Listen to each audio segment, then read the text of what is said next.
Failure, disappointment, conflict, ഇതൊക്കെ usually parents avoid ചെയ്യുന്ന കാര്യങ്ങളാണ്. പക്ഷെ ഇന്നത്തെ ഇൻസിഡൻസ് ഒക്കെ കാരണം കുട്ടികളോട് എന്തായാലും നമ്മൾ ഇങ്ങനത്തെ കാര്യങ്ങൾ ഡിസ്കസ് ചെയ്തേ പറ്റും. അപ്പോൾ അവർ ഈസി ആയിട്ട് ഇത് പറഞ്ഞ് മനസ്സിലാക്കാൻ എന്തെങ്കിലും വേ ഉണ്ടോ? ഓക്കെ, ഫസ്റ്റ് ഓഫ് ഓൾ അത് നോർമലൈസ് ചെയ്യുക എന്നുള്ളതാണ്. മിസ്റ്റേക്സ് നോർമലൈസ് ചെയ്യല്ല. എന്തെങ്കിലും മിസ്റ്റേക്സ് അല്ലെങ്കിൽ എന്തെങ്കിലും ചലഞ്ചസ് ഉണ്ടാകുന്ന സമയത്ത് അതിൽ വീട്ടിൽ വന്ന് പറയാം, അത് സൗട്ട് ഔട്ട് ചെയ്യുക എന്നുള്ളത് നോർമലൈസ് ചെയ്യുക എന്നുള്ളതാണ്.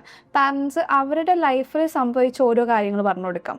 എൻ്റെ ലൈഫിൽ ഇങ്ങനെ ഒരു ചലഞ്ച് ഉണ്ടായിരുന്നു, അല്ലെങ്കിൽ ഞാൻ സ്കൂളിൽ പഠിച്ച സമയത്ത് ഇങ്ങനെ ഒരു കോൺഫ്ലിക്റ്റ് ഉണ്ടായിട്ടുണ്ടായിരുന്നു. ആ സിനാരിയോസ് എക്സ്പ്ലെയിൻ ചെയ്ത് കൊടുക്കാം. ഇതെങ്ങനെ പാരൻ്റ് അതിൽ നിന്ന് സോർട്ട് ഔട്ട് ചെയ്ത് വന്നു എന്നുള്ളതും എക്സ്പ്ലെയിൻ ചെയ്ത് കൊടുക്കാം. അപ്പോൾ അവർക്കൊരു കോൺഫിഡൻ്റ് ആയിരിക്കും, ഇങ്ങനെ ഒരു കേസ് വരുമ്പോൾ എൻ്റെ ഫാദറിനോട് അല്ലെങ്കിൽ മദറിനോട് പറയുന്നത് നല്ലതായിരിക്കും എന്നുള്ളത്.